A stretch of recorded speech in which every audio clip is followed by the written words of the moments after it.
Assalamualaikum warahmatullahi wabarakatuh. Yang terhormat untuk dosen pengampu kami, Bapak Dr. Muhammad Wilki Rizkian V. MPD dan Bapak Undang Sudana M. Hum, serta rekan-rekan sekalian. Perkenalkan, nama saya Friska Oktara Madani. Saya berasal dari tingkat 1C D3 Keperawatan.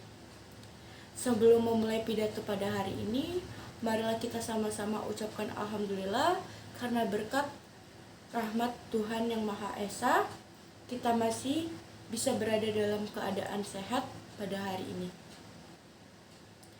Hari ini saya akan berpidato seputaran gangguan kesehatan mental pada mahasiswa. Saya akan memberikan pidato terkait poin-poin besarnya, yaitu ada 3. Yang pertama, pengertian.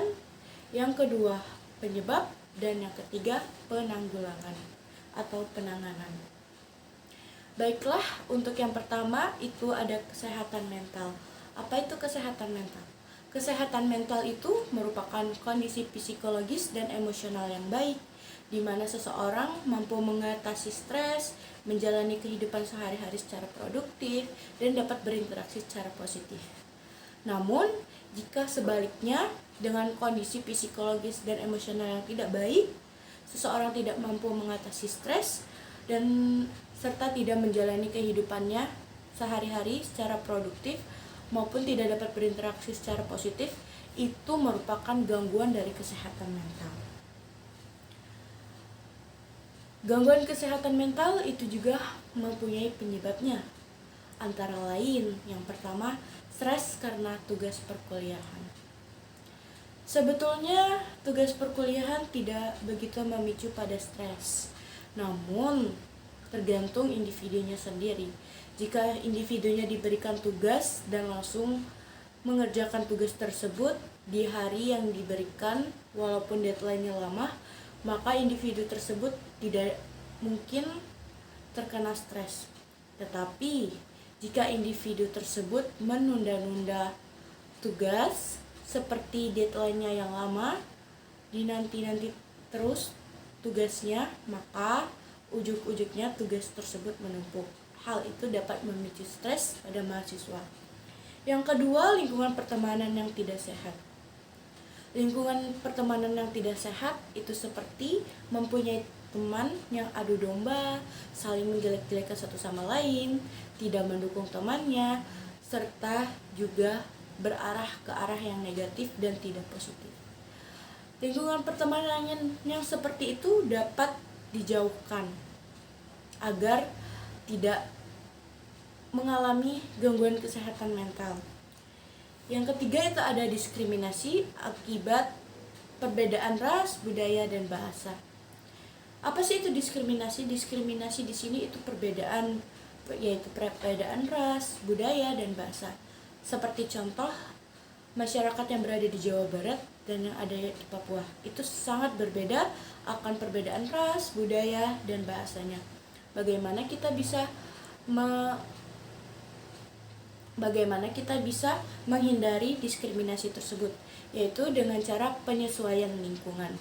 Jika kita berada di lingkungan Bandung atau sekitar Jawa Barat, kita harus menyesuaikan daerah tersebut. Dan juga sebaliknya, jika kita ada di Papua, kita harus menyesuaikan daerah tersebut. Dan yang terakhir itu ada faktor pertama, yaitu faktor peran utamanya itu faktor keluarga. Yang paling sering terjadi penyebabnya itu faktor keluarga. Kenapa sih faktor keluarga? Faktor keluarga itu ada 2. Ada yang pertama, itu keluarganya lengkap, mempunyai ayah dan ibu, tetapi anaknya tidak diurus sama kedua orang tuanya. Kedua orang tuanya sibuk mencari uang dengan bekerja dari pagi sampai malam, sehingga anak itu merasa bahwa dirinya itu sendiri merasa kesepian tanpa adanya orang tua, padahal orang tuanya masih lengkap. Yang kedua itu memang karena perpisahan. Jadi anak tersebut bingung mau ikut ke ibunya atau ke ayahnya. Karena itu kepikiran dan bisa menyebabkan gangguan kesehatan mental. Terus ada penanganannya. Yang pertama, bagi kita yang merasakan seperti yang sudah saya sebutkan, pertama merasakan bahwa kondisi psikologis dan emosional tidak baik, tidak dapat menjalani kehidupan sehari-hari secara produktif, tidak dapat mengatasi stres, dan tidak dapat berinteraksi secara positif, maka kita harus literasi. Literasi yang bagaimana? Literasi akan pengertian kesehatan mental, gangguannya apa saja, dan kita harus bisa menyesuaikan agar terhindar dari gangguan kesehatan mental. Dengan cara yang bagaimana?